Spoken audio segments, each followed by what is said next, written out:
नमस्कार दोस्तों, आप सभी का स्वागत है। दोस्तों, एक बार यमराज और चित्रगुप्त यमलोक में बैठकर बात कर रहे होते हैं। तभी चित्रगुप्त यमराज से पूछते हैं, हे प्रभु, किस कारण से मनुष्य की अकाल मृत्यु होती है? कौन से मनुष्य को संतान सुख नहीं मिलता है और कुछ मनुष्यों की मृत्यु शिशु अवस्था में ही क्यों हो जाती है? इसके पीछे क्या कारण है? तब यमराज चित्रगुप्त को बताते हैं, हे चित्रगुप्त, तुमने उचित ही प्रश्न किए हैं। इन सभी प्रश्नों का उत्तर मनुष्य की आदतों में छिपा होता है।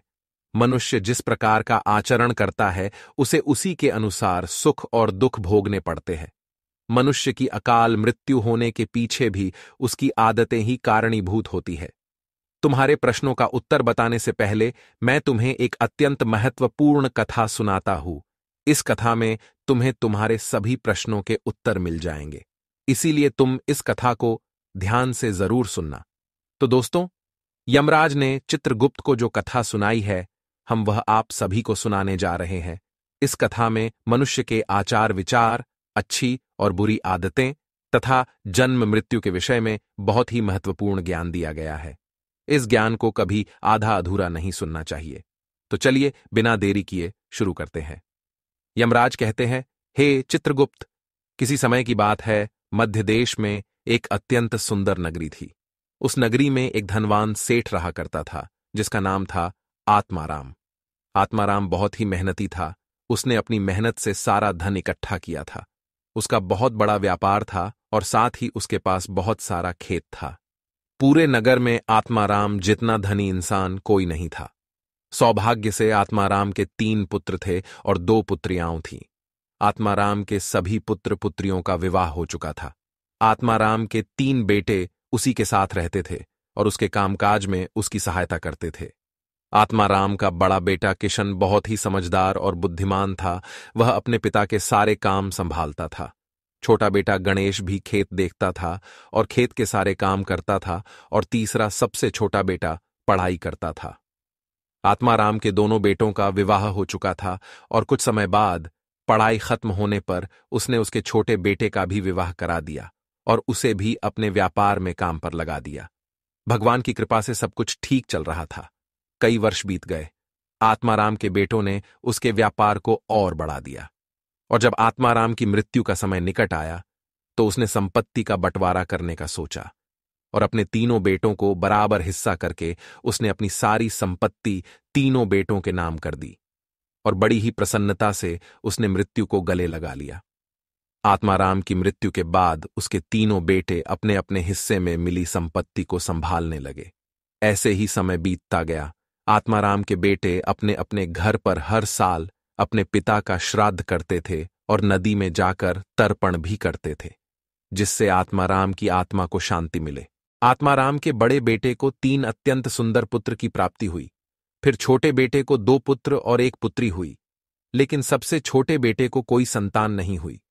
बहुत साल बीत गए, लेकिन सबसे छोटे बेटे को कोई संतान नहीं हो रही थी। उसने कई उपाय भी किए, लेकिन उसे कभी संतान सुख नहीं मिला, जिस कारण से वह सदा ही दुखी और निराश रहने लगा। कुछ साल बीतने के बाद आत्माराम के छोटे बेटे की तबीयत अचानक खराब हो गई और वह बीमार रहने लगा। उसने अपनी बीमारी के इलाज में अपने पास की सारी जमा पूंजी खर्च कर दी। वह दूर दूर से वैद्यों को बुलाकर अपना इलाज करवाता था। बीमारी के कारण वह अपने कामकाज पर ध्यान नहीं दे पा रहा था, इसीलिए उसकी परिस्थिति और भी अधिक खराब होने लगी थी। उसने कई बार अपने भाइयों के पास मदद मांगी और उनसे उधार पैसे लेकर जीवन का गुजारा करने लगा था। कई वैद्यों को दिखाने के बाद भी उसकी बीमारी ठीक नहीं हो रही थी, जिस कारण से वह बहुत दुखी रहने लगा था। उसके भाई भी अब उसकी मदद करके थक चुके थे, लेकिन अब उन्होंने भी उसकी मदद करना बंद कर दिया। क्योंकि वह अपने बड़े भाइयों से ठीक से बर्ताव नहीं करता था, वह अपने भाइयों की उन्नति देखकर जलने लगा था और उनसे द्वेष करने लगा था, जिस कारण से वह और भी अधिक दुखी रहने लगा था। फिर एक दिन अचानक उसकी मृत्यु हो गई और फिर यम के दूत उसे लेने के लिए उसके पास आ गए। यम के दूत उसे घसीटते हुए यमलोक लेकर जाने लगे। फिर यमलोक पहुंचने पर उसे यमराज के सामने लाकर खड़ा कर दिया गया। वहां पर जाने के बाद वह छोटा बेटा रोता हुआ यमराज से पूछने लगा, हे यमराज, मैंने ऐसा कौन सा पाप किया है जिससे मुझे ये दिन देखने पड़े। मैं तो कितना अच्छा भला इंसान था, लेकिन किस कारण से मुझे अचानक रोगों ने ग्रसित कर दिया? किस कारण से मेरा सब कुछ नष्ट हो गया? ऐसा मैंने कौन सा पाप किया है? फिर यमराज कहते हैं, अरे मूर्ख, तूने अपने जीवन में बहुत पाप किए हैं। तेरी बुरी आदतों के कारण ही तुझे ये दिन देखने पड़ रहे हैं। तेरी अकाल मृत्यु का कारण भी तू खुद ही है। अब मैं तुम्हें बताता हूं कि तूने शास्त्रों के कौन से नियमों का उल्लंघन किया है, जिस कारण से तेरी दुर्दशा हुई है।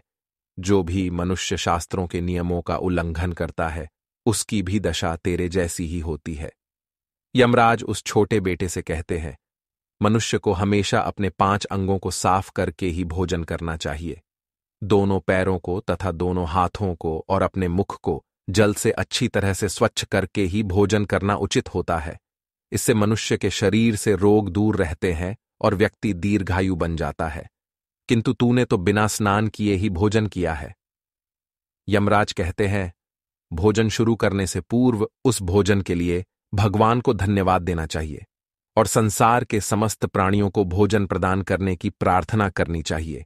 इस प्रकार से अन्न देवता को प्रणाम करके भोजन करने से मनुष्य को कोई पाप नहीं लगता है। लेकिन तूने ऐसा कोई भी कार्य नहीं किया। तूने कभी ईश्वर का धन्यवाद नहीं किया। तूने कभी प्राणियों को भोजन नहीं दिया, कभी द्वार पर आए भिक्षुक को अन्न नहीं दिया। इसी कारण तेरी यह दुर्गति हुई है। यमराज कहते हैं, जमीन पर बैठकर भोजन करना ही श्रेष्ठ होता है। बिस्तर पर बैठकर भोजन करने से मनुष्य के शरीर में रोग उत्पन्न होते हैं और उसकी आयु कम हो जाती है। तू बड़े आराम से बिस्तर पर बैठकर भोजन करता था, इसी कारण से तेरे शरीर में रोग निर्माण हुए। शास्त्र कहते हैं कि दहलीज पर बैठकर भी भोजन नहीं करना चाहिए, किंतु तूने इस नियम का भी पालन नहीं किए, जिससे तेरी धन संपत्ति भी नष्ट हो गई। दहलीज पर बैठकर भोजन करने से धन का नाश होता है। यमराज कहते हैं, 3 प्रकार का भोजन मनुष्य को ना ही करना चाहिए।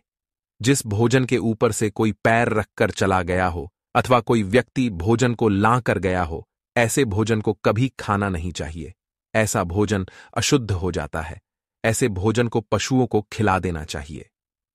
दूसरों के द्वारा लांघा गया भोजन खाने से मनुष्य की आयु कम हो जाती है और उसके शरीर में भिन्न भिन्न प्रकार के रोग उत्पन्न होते हैं।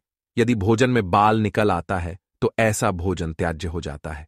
यदि अन्न में बाल निकलता है तो उसे ईश्वर को कभी प्रसाद के रूप में नहीं चढ़ाना चाहिए और ना ही स्वयं खाना चाहिए। ऐसा भोजन प्रेतों को प्राप्त हो जाता है। यमराज उसे कहते हैं, दूसरों के लिए परोसा हुआ भोजन भी नहीं खाना चाहिए। जो मनुष्य दूसरों का भोजन छीन के खाता है अथवा किसी को बिना दिए ही स्वयं उस अन्न का उपभोग करता है, उससे देवी अन्नपूर्णा रुष्ट हो जाती है। भोजन सभी में बांटकर खाना चाहिए। दूसरों के हिस्से का भोजन करने से मनुष्य के पुण्य कर्म नष्ट हो जाते हैं, लेकिन तूने इनमें से किसी भी नियम का पालन नहीं किया, इसी कारण से तेरी आयु कम हो गई। शास्त्रों के अनुसार दिन के समय में मनुष्य को उत्तर की ओर मुख करके मलमूत्र का त्याग करना चाहिए। यदि रात्रि के समय मलमूत्र का त्याग करना हो तो दक्षिण की ओर मुख करके करना चाहिए। मलमूत्र का त्याग करते समय हमेशा अपने सिर को ढककर रखना चाहिए। किसी भी पेड़ के नीचे, कुएं के पास, नदी के किनारे के पास, गौशाला के पास, देव मंदिर, अग्नि के पास तथा शमशान भूमि के पास कभी मलमूत्र का त्याग नहीं करना चाहिए। शास्त्रों में कहा गया है, खड़े होकर भी मलमूत्र का त्याग नहीं करना चाहिए। इससे शरीर में रोग और विकार निर्माण होते हैं। इसके साथ ही पूरी तरह से निर्वस्त्र होकर भी मलमूत्र का त्याग नहीं करना चाहिए। चलते चलते कभी पेशाब नहीं करना चाहिए। इससे जीवन में दुर्भाग्य आता है। जूते पहनकर, छाता लगाकर भी मलमूत्र का त्याग करना अनुचित माना जाता है। कभी भी किसी स्त्री, गुरु, देवता, मंदिर और पानी की तरफ मुख करके आकाश में ग्रहों को देखते हुए मलमूत्र का त्याग करना अनुचित होता है। रात्रि में चंद्रमा और अग्नि की तरफ देखते हुए भी मलमूत्र का त्याग नहीं करना चाहिए। इससे जीवन में दुख और संकट आते हैं। मलमूत्र का त्याग करने के बाद उस भाग को स्वच्छ करना चाहिए तथा अपने हाथों को भी जल से शुद्ध करना चाहिए।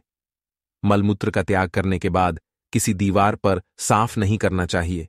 इससे पशु के रूप में जन्म प्राप्त होता है। मलमूत्र का त्याग करने के बाद उसे अच्छे से ढक देना चाहिए और उस पर मिट्टी डालनी चाहिए। ताकि कोई पशु उसे खाए नहीं। यमराज कहते हैं, मनुष्य को कभी निर्वस्त्र होकर स्नान नहीं करना चाहिए, इससे पितृदेव रुष्ट हो जाते हैं। पितृदेव रुष्ट हो जाने पर मनुष्य अपना सब कुछ खो बैठता है, किंतु तूने सदैव ही निर्वस्त्र होकर ही स्नान किया है, जिस कारण से तेरे पितृ भी तुझसे नाराज थे। इस प्रकार से यमराज उस छोटे बेटे को बहुत सारा ज्ञान देते हैं और यमदूतों से कहकर उसे नरक ले जाने की आज्ञा देते हैं। तो दोस्तों, इस प्रकार से मनुष्य को कभी शास्त्रों के नियमों का उल्लंघन नहीं करना चाहिए। यमराज ने चित्रगुप्त को जो ज्ञान दिया है वह अत्यंत महत्वपूर्ण है। उम्मीद है आपको यह जानकारी अच्छी लगी होगी। वीडियो को लाइक जरूर करें। ऐसी ही आध्यात्मिक जानकारी वाले वीडियो देखने के लिए चैनल को सब्सक्राइब करें और कमेंट में जय श्री कृष्ण अवश्य लिखें। आप सभी का धन्यवाद।